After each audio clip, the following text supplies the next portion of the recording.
judicial review, judges shouldn't have to be stuck for life. They should be able to, serve their time within their contract or whenever they signed up. Just to be fair. Because like the president, he stays 4 years or 8. It depends. I really feel that is unfair because even the president doesn't have to get stuck. It's unfair if you're hecka old and you're still doing the same job. I think that everything that has a beginning should have an end. Also, you think of, I guess the whole generation thing. To have people from a different era just, still in charge now, it kind of prohibits, things from moving forward. I think there should be an age limit, just also for that generational reason that it's just, again, you have someone in there that's 85 that was around in the 20s and 30s when life was different, and they still have those ideals locked, packed into their head because, again, like most old guys, stubborn. Yeah. And they don't want to change, and you want someone of with those ideals running around now with that kind of power still, because he just has unlimited term.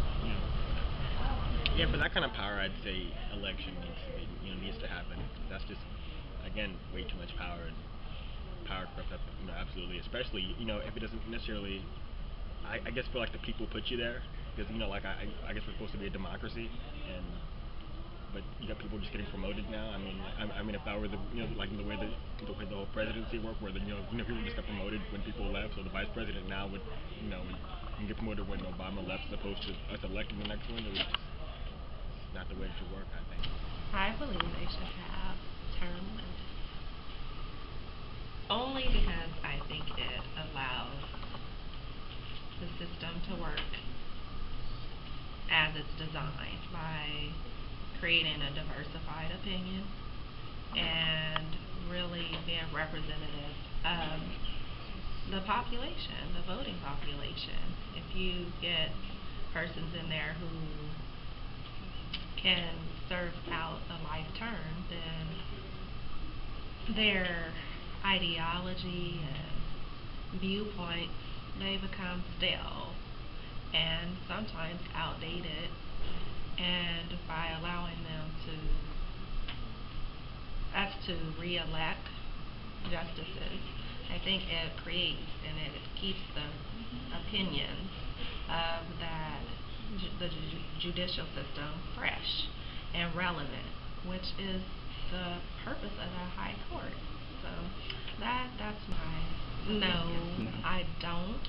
I think the retirement comes based on their inability to be open-minded and to be able to make decisions that are relevant and representative of the democratic society. So no, I don't think it should be barred by age. I think everything should have limits. If you don't have limits, then you don't get new blood. Just like at the college area, you got to get rid of some old instructors like me and bring in some new ones. You got to have new blood all the time. You guys, all you young people have a lot different way of communicating than we do. We want to put up a poster. You guys want to go on Facebook. We want to call. You want to text. So we got to keep up with the times, and that's one way to keep up with the times. New blood. I think they could be appointed by the sitting president, but they probably should be something like an. No, it's hard to say. There might be some type of testing facility that's like, okay, you've slept through most of these proceedings, you obviously need to go home, if you're not, what's a good word, if you're not cognizant, involved, then you need to go away. I think they should have term limits, but are those term limits going to be dictated by president, by vote? You tell us. By Congress? How do you think they should be dictated? I think they should probably be dictated by vote. By vote. Just as we vote our sheriffs in our counties, we vote our judges. I would think it's the same thing. But they'd have to go through a set criteria, and once they meet that criteria, then that's what we base this country on, anyways, right? Is our voting system.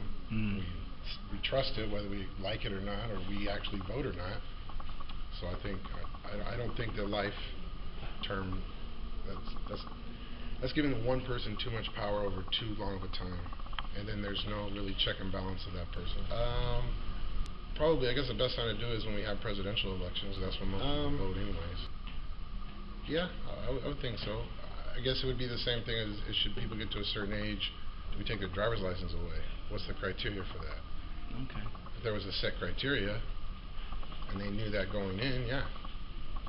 If you can't tie your shoes, then maybe you shouldn't be a judge. Good afternoon, this is Karen reporting live from Washington, D.C., just outside of the courthouse, where the U.S. Supreme Court judges are currently reviewing a monumental case in the making. A resident of Maryland, where gay marriage has been made legal by popular vote since November's Prop ballot, is suing his employer, the state of Delaware, for not recognizing him and his husband's marriage and their right to spousal insurance benefits.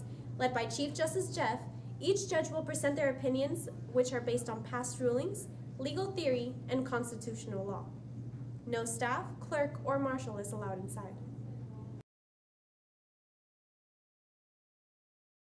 I am voting against a federal recognition of same-sex marriage based on the Defense of Marriage Act. Section 3 defines marriage as the legal union of one man and one woman, determining the meaning of any act of Congress or of any ruling or regulation or interpretation of the various administrative bureaus and agencies of the United States. The word marriage means only a legal union between one man and one woman as husband and wife. And the word spouse refers only to a person of the opposite sex who is a husband or a wife. Is the Defense of Marriage Act even constitutional? Is there a legitimate reason to allow the state the right to deny the fundamental rights by a group of people on the basis of their sexual orientation? Although the Constitution does not specifically enumerate marriage as a fundamental right, we all would agree that people have the fundamental right to privacy and the fundamental right to have a family life, not to mention the freedom of religion. Judge Janiska concur with me. I agree, Scott. The full faith and credit clause provide that the various states must recognize legislative acts, public records, and judicial decisions of other states within the United States. Combined with the supremacy clause, because it provides that the Constitution and the laws of the United States will be the supreme law of the land. The federal Constitution and federal law trump state laws. With that, there is no reason why we shouldn't vote yes on a federal recognition of same-sex marriage. There shouldn't be separate civil and religious function of marriage. Marriage is not just a religious institution. It has a secular value and meaning. Whether you like it or not, all couples have to register their marriage with the government.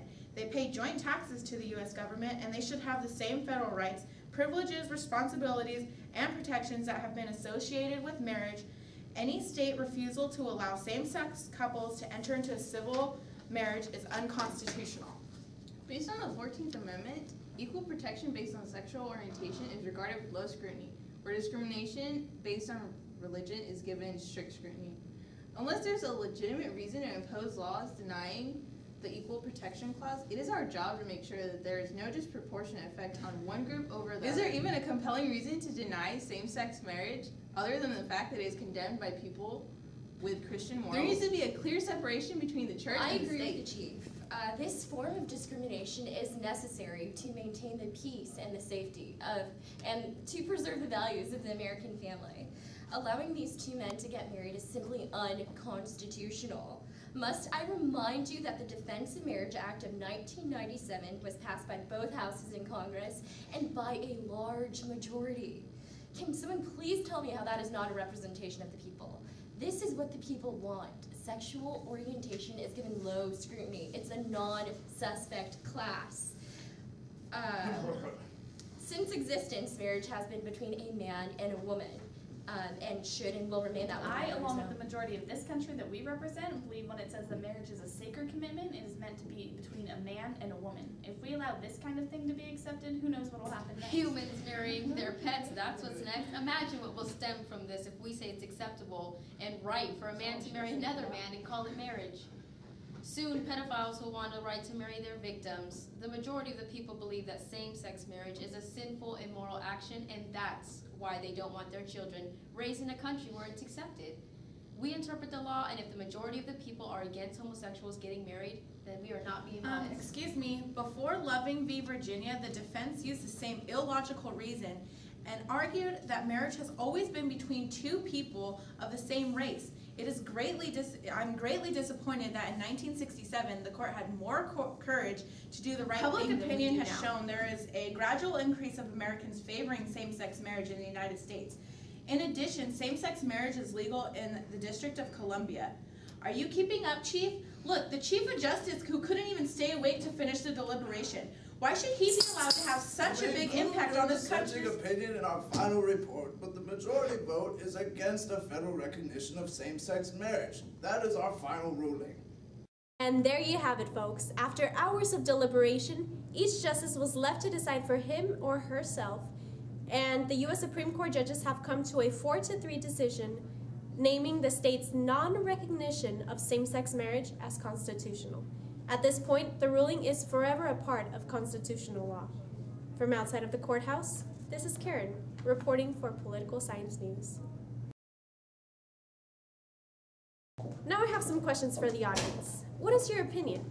Please keep in mind these justices were appointed by our elected presidents and confirmed by the majority of the Senate we elected. Although presidential and congressional terms are limited, the judiciary branch possesses an unlimited life tenure once appointed. Likewise, should Supreme Court justices have term limits or be forced to retire at a certain age? Should they be voted in or appointed? And finally, what are your thoughts on judicial review?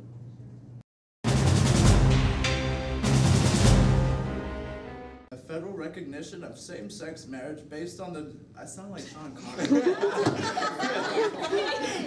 Should I like stand up? Do it. Am I getting between you? Hold me back. Hold me back. Person of the opposite sex who is a husband or a wife. You sound like Adam Sandler. I can't. That's my old person voice. I love that.